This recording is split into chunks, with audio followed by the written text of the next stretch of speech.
అందరికీ శుభోదయం. గో ఆధారిత వ్యవసాయంలో మా సోదరుడు సంపత్ పండించినటువంటి దేశీ బియ్యం చింతలూరి సన్నాలు తెచ్చుకోవడానికి ఈరోజు మా సోదరుని ఇంటికి మేము వెళ్తున్నాం. ఈ చింతలూరి సన్నాలు చాలా మంచి ఫైబర్ కంటెంట్ కలిగి ఉండి మన ఆరోగ్యానికి ఎంతో మేలు చేసే దేశీ వరి రకం. నేను ప్రతిరోజు ఎంతో ఇష్టంగా చేసే గోసేవని ముగించుకొని మా సోదరుడి ఇంటికి వెళ్ళాలనుకుంటున్నాను. మా సోదరుడు సంపత్ ఒక ప్రకృతి ప్రేమికుడు. తను స్వతహాగా దేశీ వరి విత్తనాలని గో ఆధారిత వ్యవసాయంలో పండించడంతో పాటు తను ఉంటున్న ఇంటిని కూడా పర్యావరణహితంగా నిర్మించుకున్నాడు.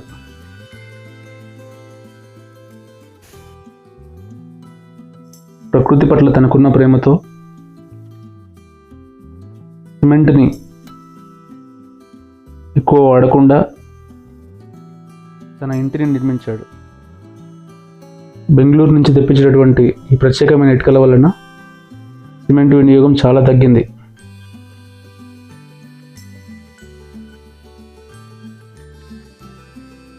ఈ ఇటుకలతో నిర్మించిన ఇల్లు అవ్వడం వల్ల సహజంగా ఆ ఇటుకలకు ఉన్నటువంటి సహజ రంగు ఇంటికి ఒక శోభను తీసుకువచ్చింది. ఈ మొత్తం ఇంటి నిర్మాణానికి చాలా తక్కువ మొత్తంలో మాత్రమే కృత్రిమ రంగులు వాడారు. ఇంటి యజమానికి మంచి కళాదృష్టి ఉంటే ఇటువంటి ఇల్లు నిర్మించడం సాధ్యమవుతుంది.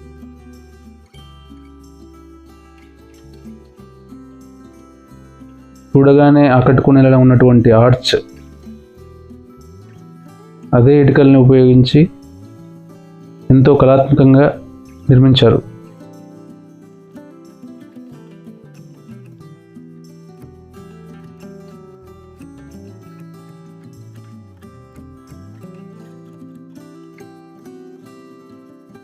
ఇల్లు మొత్తం ఎరుపు తెలుపు కాంబినేషన్తో చాలా చూడముచ్చటగా ఉంది. ఎలివేషన్ చాలా చక్కగా కుదిరింది.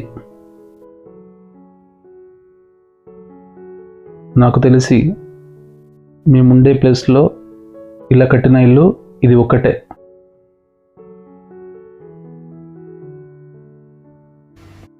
పిల్లలు ఆడుకునేందుకు చాలా చక్కటి ప్లే ఏరియా, చుట్టూ గ్రామీణ ప్రాంతాన్ని తలపించే కళాత్మకమైన ముగ్గులతో గోడలు చూడముచ్చటగా ఉన్నాయి.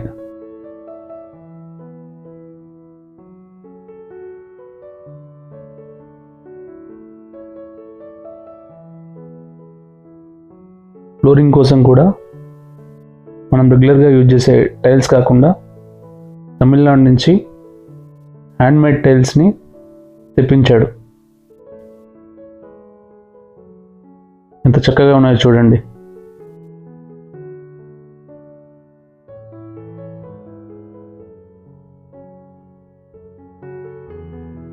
హాల్లో పసుపు పచ్చ, బెడ్రూమ్లో ఆకుపచ్చ రంగుతో ఆ హ్యాండ్మేడ్ టైల్స్ చాలా చక్కగా ఉన్నాయి.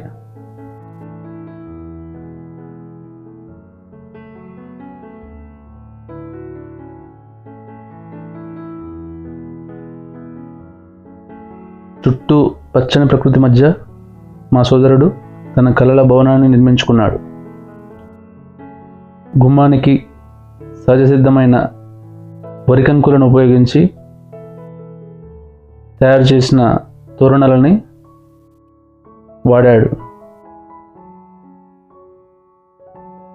ఈ తోరణాలు పిచ్చుకలకు, చిన్న చిన్న పక్షులకి ఆహారంగా కూడా ఉపయోగపడతాయి.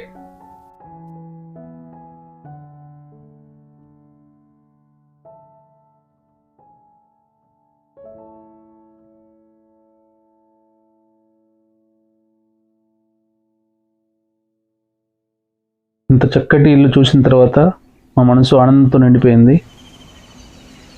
మేము చింతగూరు సన్నాలు రైస్ తీసుకొని ఇంటికి బయలుదేరాం. ఈ బియ్యాన్ని మధ్యాహ్నం భోజనానికి వండుకున్నాం. రుచి చాలా అమోఘంగా ఉంది. ఇంతవరకు వీడియో చూసిన ప్రకృతి ప్రేమికులకు ధన్యవాదాలు.